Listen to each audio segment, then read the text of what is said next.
So tomorrow we have the NFL trade deadline finally coming, November 2nd. I think it's around 4 p.m.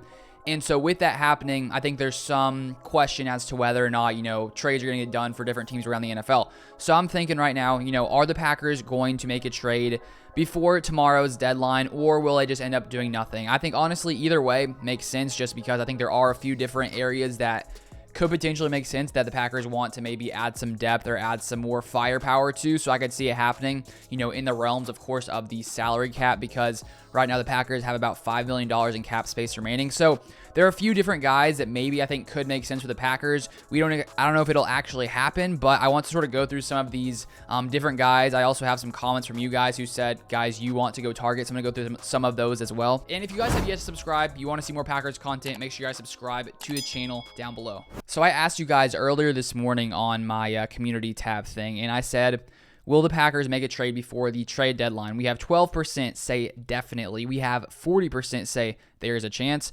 37% I doubt it. 11% no way. So it sort of seems that people are in both extremes. About a tenth of you guys think it'll happen. About a tenth say not going to happen. And then about 80% it's sort of like, there's a chance, I doubt it, which is sort of the area I'm, sort of sitting in, because I don't necessarily think definitely. I don't think no way. I think it's possible, but I sort of doubt it, just considering we only have 24 hours until the actually, trade deadline actually happens, but I still say there's a chance. So when we take a look at this Packers team and sort of the different moves the Packers have made, the Packers have actually made so many different moves this year, lots of great moves, and I think we have to give props to Brian Gudekunst for all that he has done this season, especially these guys who have come in here with like pretty cheap contracts and have performed at a very, very high level. So I want to go through real fast all the moves the Packers have made when it comes to bringing in new players. If I forgot something, I'm sorry, but I'm pretty sure I got all of them. If not, let me know what I missed in the comments down below. But first off, the one that's paying the biggest dividends right now, or I'd say there's two really paying the biggest dividends right now. First off, we have Rasul Douglas, who in the past month was signed up the Cardinals practice squad. Of course, he comes in, has that game-winning interception versus the Arizona Cardinals, which is awesome, considering it was his former team. And the Packers signed him for only $990,000. And now he's playing as, one of the best cornerbacks on this Packers team. I say the best cornerback right now, just because Jair Alexander is injured. So now the question even is, when Jair is healthy, will he, move up the depth chart ahead of Eric Stokes? I think it's possible, because if you look at PFF's grade, he has a higher grade than Eric Stokes, and I'd say he's playing at a higher level.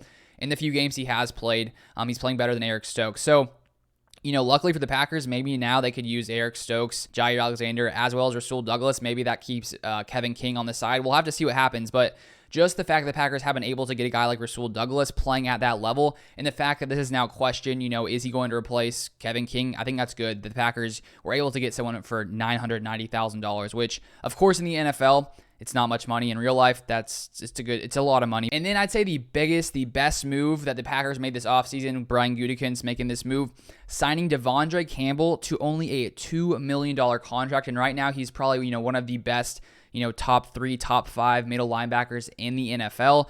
And the fact that the Packers were able to get him for only $2 million is honestly mind-boggling. If you take a look at other linebackers, salaries for, the upper echelon guys, you're paying them anywhere between like $10, $20 million a year. So we have a guy producing at that level for only $2 million. So great move there.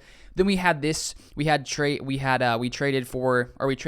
Josh Jackson for Isaac Yiadom. It was sort of just like a bad cornerback for a bad cornerback, and nothing's really happened there, so I don't think we really lost out much there either. And then we traded a 6th-round pick in 2023 for Corey Bojorquez, and then we also received a 7th 2023-round pick with the Rams. And I think that was a great move. Corey Bojorquez has been lights out this season, which which obviously helps the Packers when you have a guy who can pin another team deep. He's been a beast so far this year, so the fact that we basically gave away nothing for that, so great move there. And then we have, of course, trading for Randall Cobb. It's sort of, when I was thinking about this, I was trying to look up the date exactly it happened. I think it was July 28th, but it feels like it happened forever ago, but it was only a few months ago. We traded a 6th-round pick with the Texans for Randall Cobb. They paid him about $3 million. They ate like $3 million, and we only have to pay him the salary cap hit for the Packers is only about $3 million. So even though Randall Cobb hasn't had, crazy, massive monster numbers, he still has, come up clutch in big situations, 2 touchdowns last week. He's had a few different, conversions that were, in crucial times. And obviously Aaron Rodgers trusts him. So solid move there, bringing in Randall Cobb. We signed Ladarius Hamilton off of the Bucs practice squad for $660,000. He hasn't played too much, so we didn't spend too much on him either, so it's not really too much of a loss. Then the Packers signed Whitney Merciless to a $1 million contract. And I was taking a look at his stats before this video. So when he was with the Texans, he had 2 games with 0 pressures. He had 3 games with 1 pressure, and he had 1 game of 2 pressures, which was his best game of the season for the Texans. Already in 2 games for the Packers, in his 2 games, he has 4 pressures in the first one and 3 pressures in the second game. So he's already outproducing how he was playing on the Texans, and the Packers got him for $1 million. So another great move there, getting Whitney Mercilus in the final one. The Packers signed Jalen Smith for $990,000. I mean, he hasn't looked too great, honestly, but still, you're only paying him in NFL terms, $990,000, so not too much of a loss there. So overall, the Packers have made lots of great moves. Rasul Douglas, Devondre Campbell, Whitney Mercilus, Randall Cobb, Corey Bojorquez. Lots of great moves by this Packers front office. And so if the Packers don't come in here and make a move, I'm not going to say, the Packers never do anything, because clearly they do lots of things and they've made lots of moves, bringing in different guys, so far this offseason. And lots of these guys are guys that, personally, I feel like you wouldn't get talked up much to potentially be trade targets, because Devondre Campbell hadn't been playing amazing, and so his name wasn't really out there much. And then we have Rasul Douglas on the Cardinals practice squad. I wouldn't have guessed that he would come in here and play at the level he's playing at. So maybe Gudekunst finds another guy who no one is thinking about, and he signs him. So now I want to go through a few different guys. That you guys said you would want to trade for. I asked if you had a player the Packers could trade for, who would it be? We have a couple guys here. Marie Kos and Yawin said D-line help. I think that could make sense for the Packers. I think we're pretty set on the edge, especially if Zadarius Smith comes back sometime soon. Hopefully he will. I think the Packers are definitely stacked on the edge with Rashawn Gary, Preston Smith, Zadarius Smith, Whitney Mercilus. Lots of great guys on the outside. But if we do take a look at the Packers' probably biggest weakness, it is our run defense right now. We are actually the 7th total defense when it comes to yards, allowing only 331.8 per game. 6th best passing defense, allowing 216.8 passing yards per game. But our run defense is the 17th best run defense, allowing 115 rushing yards per game. And we are the 28th rushing defense when it comes to yards per attempt allowed, with 4.7 yards per carry. So I do think, if the Packers were able to find some kind of, cheaper defensive lineman to come in here to, put in the interior alongside Kenny Clark and Dean Lowry, I think that could make sense. Dean Lowry has looked pretty good, especially in that pass game. He had a couple, massive, just throwing guys around. Looked like a beast out there. So maybe they want to do that. That could potentially be a good idea. Then we have here Logan saying, yeah, Brandon Cooks for vertical help now with Tunyon out.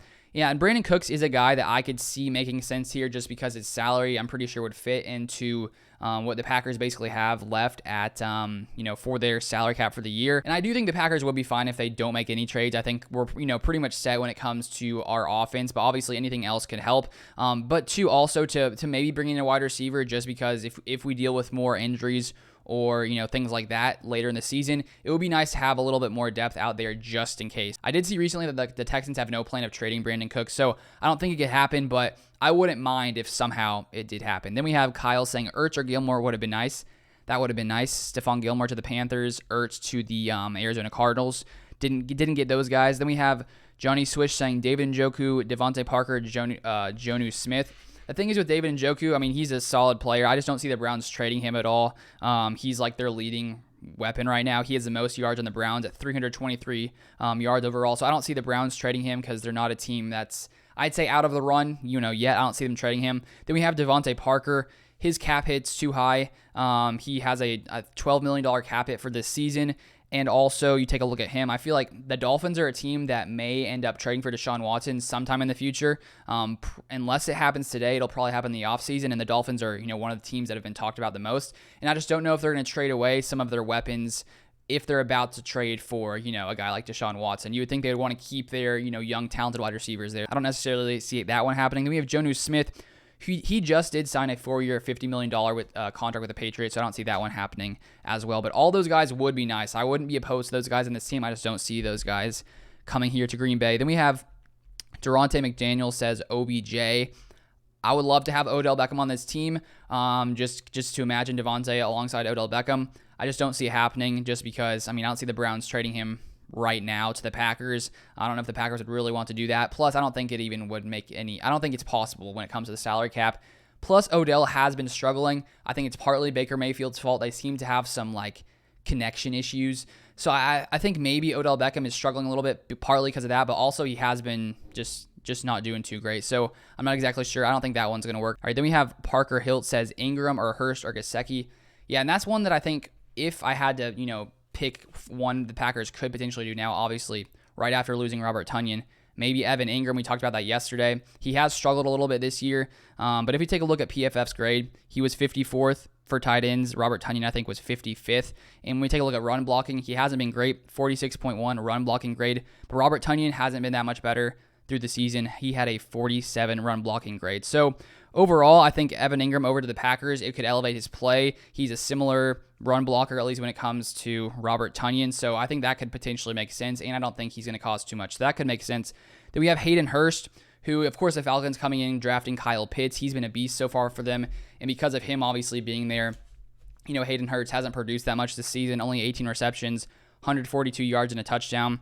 But if you take a look at last season for Hayden Hurst, without Kyle Pitts there, he had 56 receptions, 571 yards, and 6 touchdowns. So maybe Hayden Hurst coming to this Green Bay offense with Aaron Rodgers, I think that could potentially make sense as well. And also, just for his run blocking, he has a similar run blocking grade to Robert Tonyan and Evan Ingram with 47.6. So all three of those guys haven't honestly been too good when it comes to blocking overall. And then for tight end Mike Gesicki out of Miami, I just don't see them trading him just because, as I was saying earlier about the Dolphins, I don't see them trading away one of their talented young, receiving options. He's actually leading them right now when it comes to receiving yards with about, I think, 475 receiving yards there. So I don't see them dealing any of those guys, at least in my personal opinion. If you guys haven't followed me on Twitter, Luke_Beller, I put out more Packer stuff over there. So follow me on Twitter over there. And that's going to be it for this one. Thank you guys for watching. Drop a like if you guys enjoyed it. Subscribe if you guys want to see more Packers content. I'll see you guys next time.